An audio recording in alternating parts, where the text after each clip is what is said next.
I know the material. I know it was an enormous amount of materials, but I won't be able to write all of them. So, nagkaroon ng collaboration because I bidded out who can help me produce it. So, ito happened, the producer of Pulse In-Flight Magazine, Mabuhay Magazine, bidded. So, sila ang naging partner ko to help me find writers, but almost all of the pictures galing sa aming Contributors. library. Oh, library. Okay.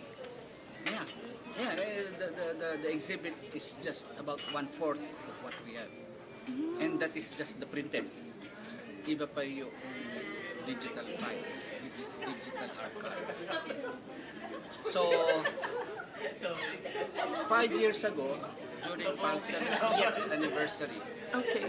I broached the idea in preparation for the 70th. I broached the idea, sabi ko nga, why not put out enough, pero nga, the president said, no, not yet. So it gave me 5 years talaga to prepare. So sabi ko, pero during those 5 years, it was just gathering and gathering and gathering. So I have about 2 computers that contain images, maraming images. And then we started about 1 year in the making, yung actual ng binubuo. And then the challenge for me is every year, during the PAL anniversary in March, every year, so we put out stories in the newspapers, we put out small news bits telling the PAL history, the PAL, its beginning. Every year, ganun. Sabi ko, I need to retell the PAL history with a modern twist. Kasi, you give them a 50-page, a 10-page PAL history, nakakaantok. So, it had to be a book that will not look like a Philippine history textbook. So, through pictures, lots of images, marami naman yan. And then, I was lucky dahil some of these pioneers, Thank you, Ate. Thank you, ma'am. yun nga, throughout my time in PAL, I just sat beside the first female pilot. Marami, sinubaybayan ko yung career niya. And then, I went to New York last year to the first international PAL stewardess who flew in 1946 on the first Trans-Pacific flight. Is she a Filipina? Ah, okay. She just died last December. Oh. So matagal ko na siyang correspondent, usap kami, ganyan. Few times dumadalaw siya dito, I get to see her. Pagka nasa US ako, we get to talk. And then, she got sick last year. Hinabol ko. I will do a video of her. Hindi ko nahabol. Oh, why? The video, di ba? Hindi na siya yan. Actresses na yan. Oh. I was there. She got sick October. I was in New York November. Oh, Wala na, bedridden na siya. how old is she? She can't talk na. Hindi na. Comatose. 80 plus. Hindi naman.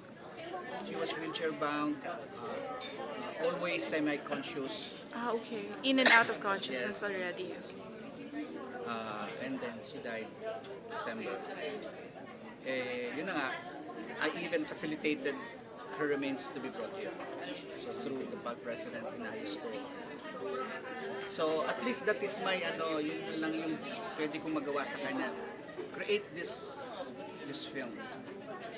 So it's telling the PAL history from the point of view of that first stewardess. Yun yung po. The first pilot. The first female pilot, ayun siya, yung picture siya doon. And the son? Yan nga, so siya ang connect ko to her mother sa New York. And the son, nagkita kami sa New York, may sakit na nga siya, nag-alaga to the last days. Si Father Cesar, he's the chaplain of University of Asia and the Pacific.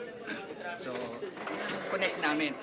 So, he's very grateful na because I got very close to her mom, to his mom. Palaging, basta,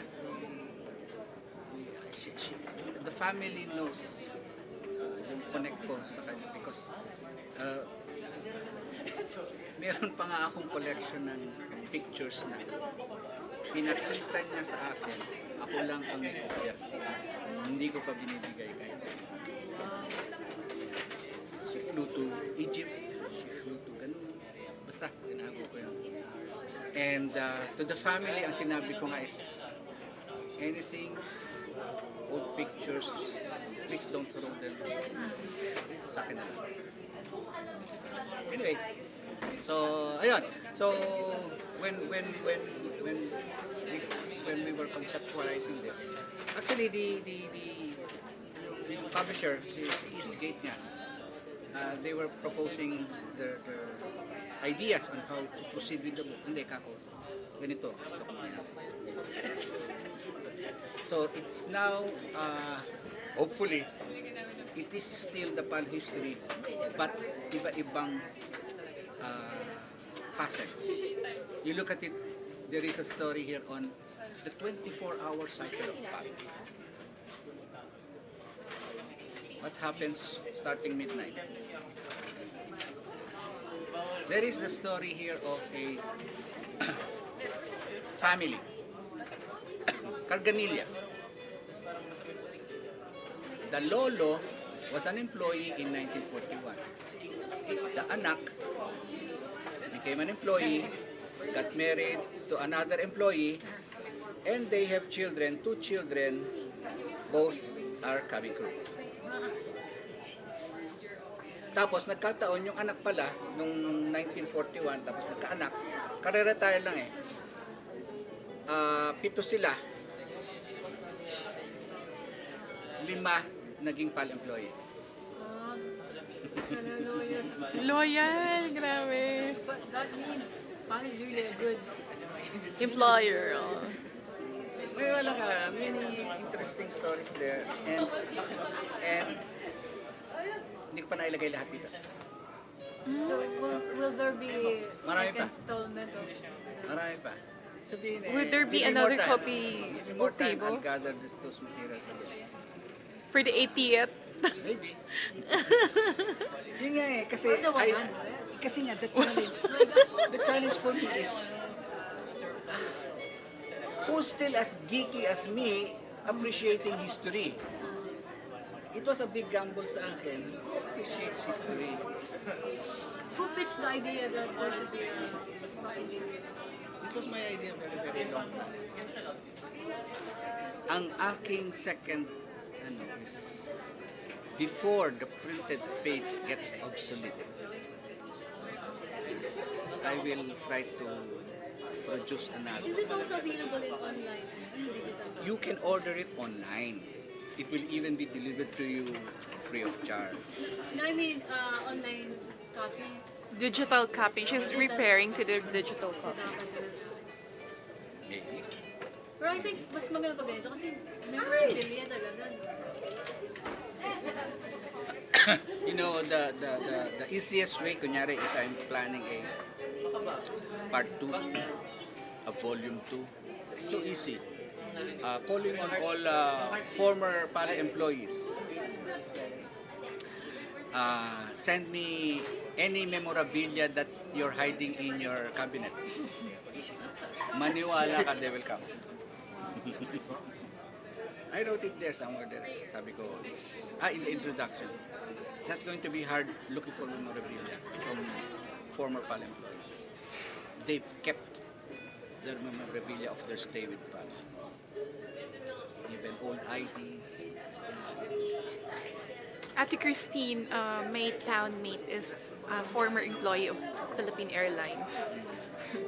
But she retired already. She availed of the early retirement. Now, the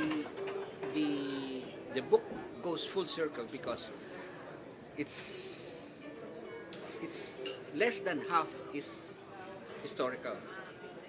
It now goes forward to present and to future. What is future? Where are we going? And it starts with what is happening now. Ito yung mga Heart of the Filipino, the new campaign, and then there are new aircraft coming, etc., etc. So we're looking forward to the future, etc., etc. So it does not solely dwell on past history. You're also advocating the use of new media.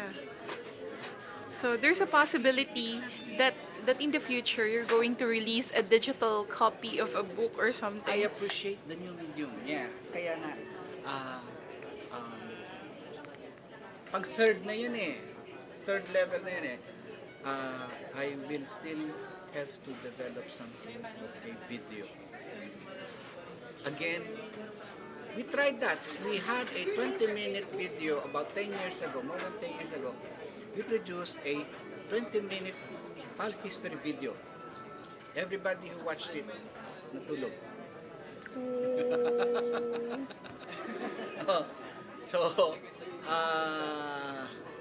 moral of the lesson, never do another 20-minute history. Okay, so I will have to first do a interesting PAL history in video, and then I In go. 5 minutes.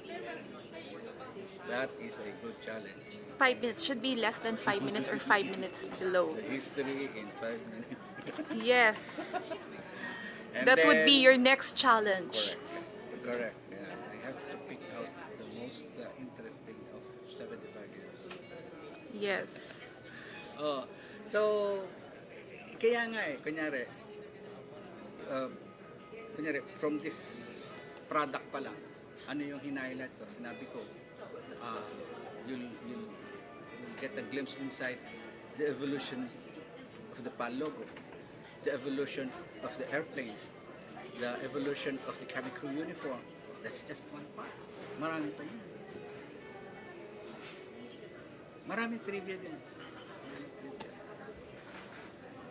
You ask your mom if your parents may remember a PAL airplane with a lip mark. A kiss mark. With a kiss mark. We call Is the it airplane, here? We call the Okay, airplane that's good. the love bus.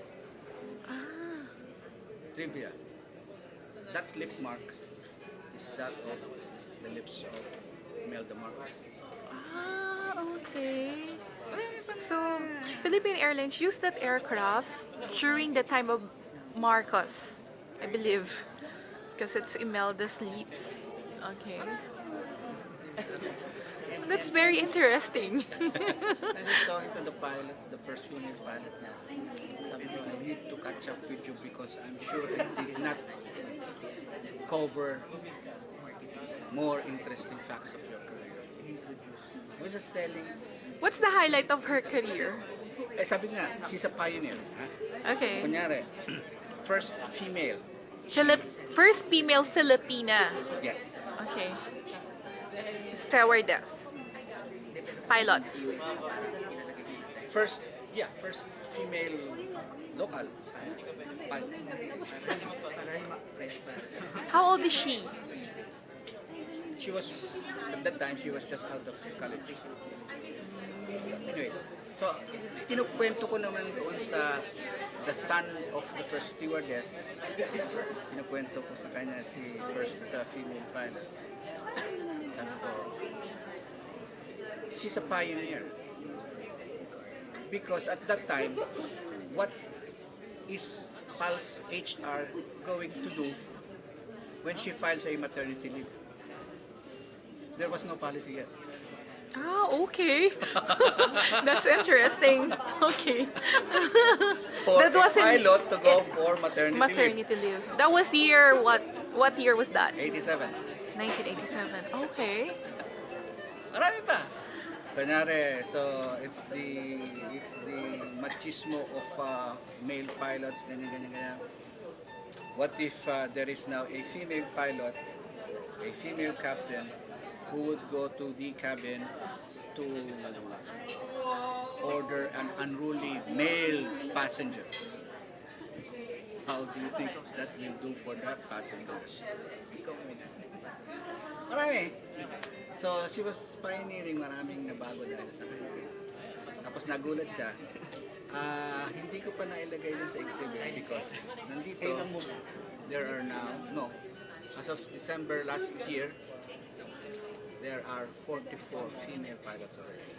Wow. Palalakin ko yung picture na nandito.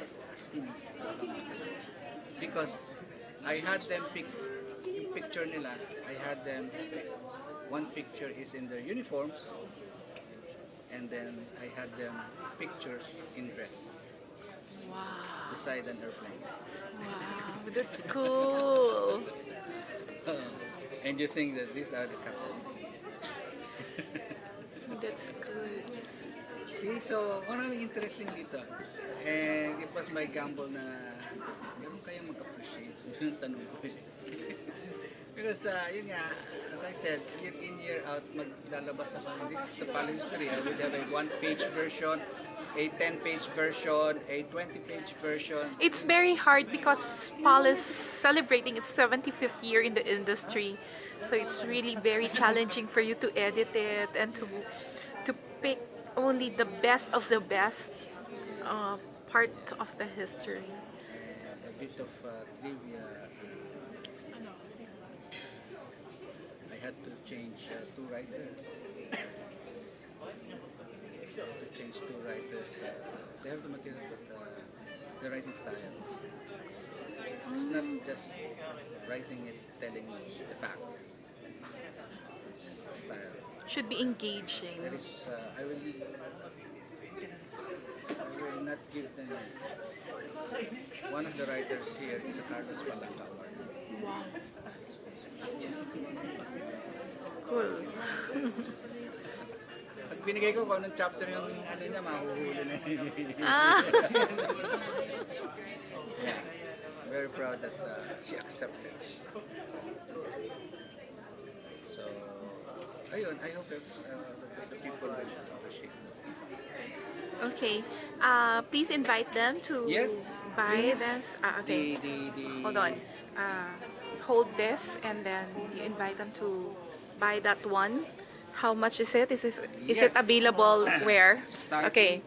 Yes, starting Okay. today, July 1st, the first PAL Coffee Table book is now available online at the PAL website, and you can also purchase at the PAL Boutique.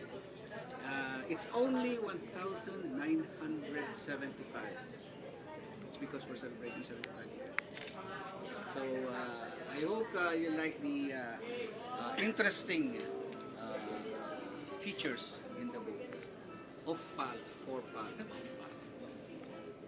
Okay.